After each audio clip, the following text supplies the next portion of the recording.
going to show you how to make an axe mask.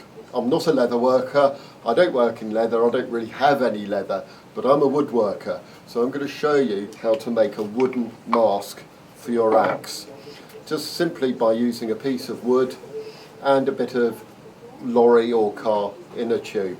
And these will keep your axe nice and safe. And because it's a bit of rubber round here, it really doesn't come off. You can put them in your bags, in your baskets, and they're completely safe. I'm going to start off with a lump of wood like this. This is a bit of dry beech, and I've just axed off or split off a little plank like this. So I'm just going to axe it down so it's relatively flat on each side, give it a quick draw knife, and I'm going to show you how to mortise out the hole. This is the axe that I'm going to make a mask for. I've just been wrapping up in cloth.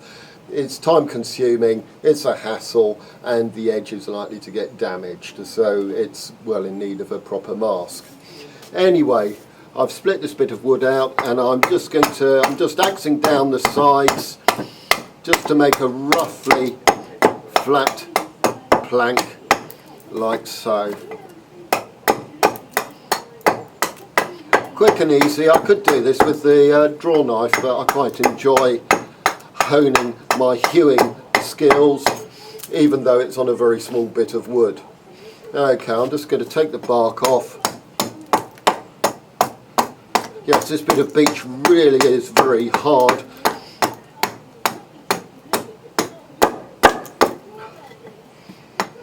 Okay, come over to the shaving horse. I'm just going to give it a quick shake, just to tidy it up each side.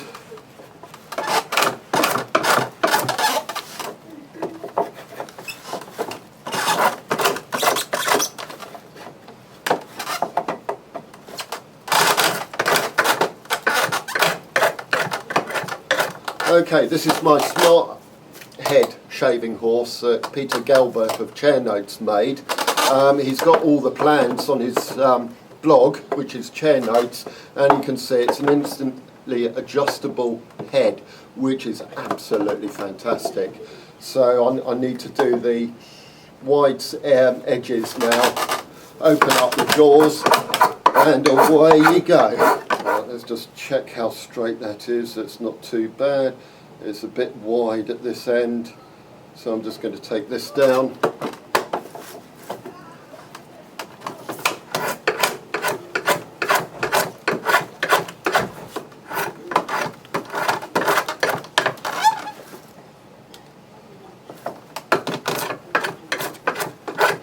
We're not looking for a perfect plank. If I wanted a perfect plank, I'd put it in the vise and use a plane to really square it off. But this is fine. Okay. I need to mark out the size of the mortise, so I'm going to put the axe on the top here and just draw a couple of lines.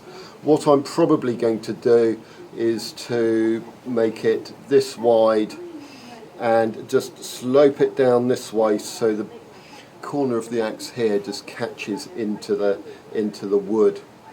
Okay, the axe isn't very wide, so I've got my mortise chisel here. I will probably use, right, let's see, let's use the narrower one I've got. I do have a wider one here, but I can always flare out the top a little bit.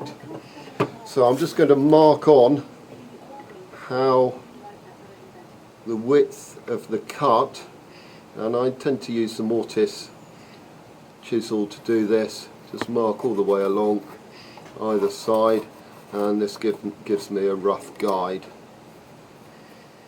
Okay, there we go. I'll stick it into the vise now.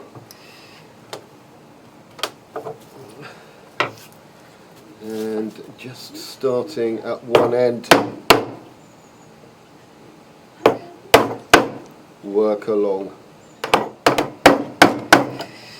If you don't have a mortise chisel like this one, you can use a normal firmer carpenter's chisel like this and do exactly the same Just remember, don't put a lot of leverage on like this, or it is possible to snap them, especially these smaller ones. They're not the strongest in the world.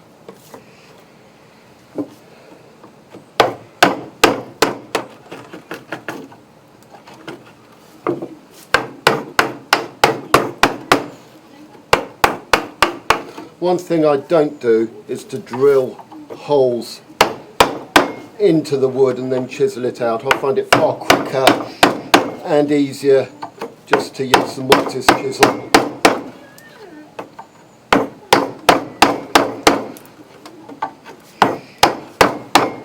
And this really shouldn't take that long, it's a matter of minutes. I'm just beginning to undercut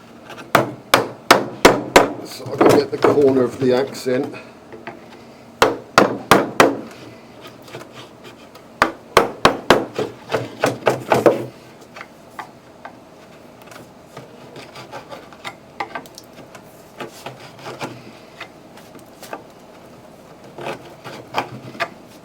I don't want a flat bottom because the axe is curved, so I'm just creating a nice rounded bottom to this mortise.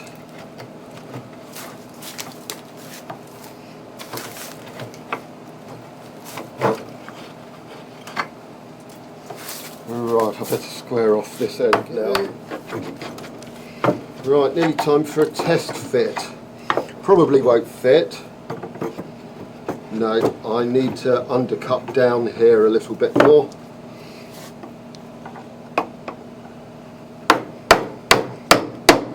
On a normal Kentish pattern or normal shaped axe, doing this slope won't really be necessary at all. It's just the shape of this Turkish axe. Okay, let's try again. Oh, that's fitting in really nicely, tightly here. And does it go all the way down to the bottom? Not quite. I'm just going to relieve it a little bit up here.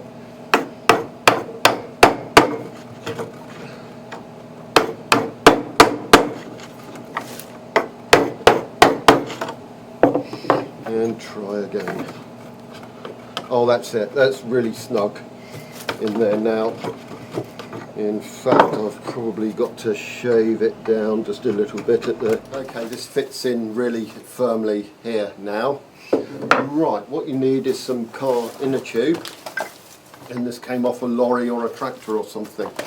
Really, really useful stuff, because you can tie bundles of sticks up with it, tie anything up with it, and because it's stretchy, it's got some stretch in there, it really holds everything together. Right, okay, I'm going to cut my car inner tube, or my lorry inner tube in this case, and cut it off across square, like so. And you really do need big scissors, big sharp scissors to do this properly. And these tailor shears are just perfect. Beautiful shape. I really like the form on these scissors. I think they're a work of art, a sculpture in their own right. Okay. Let's just cut the end off. Right, okay. Now we're going to put the axe back into the sheath. Get it the right way round. Okay, and line it all up.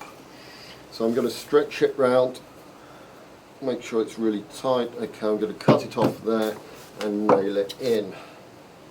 Right, okay. So let's line it up. Fold this end over, just so it won't rip out. It's just got a bit more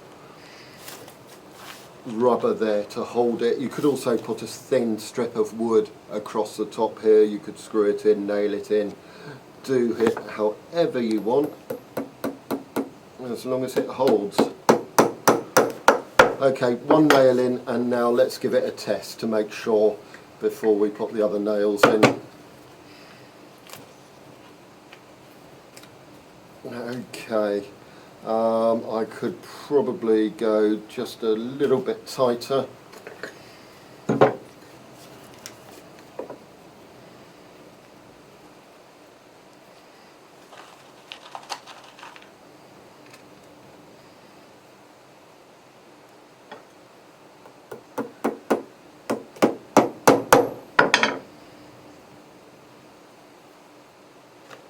Oops.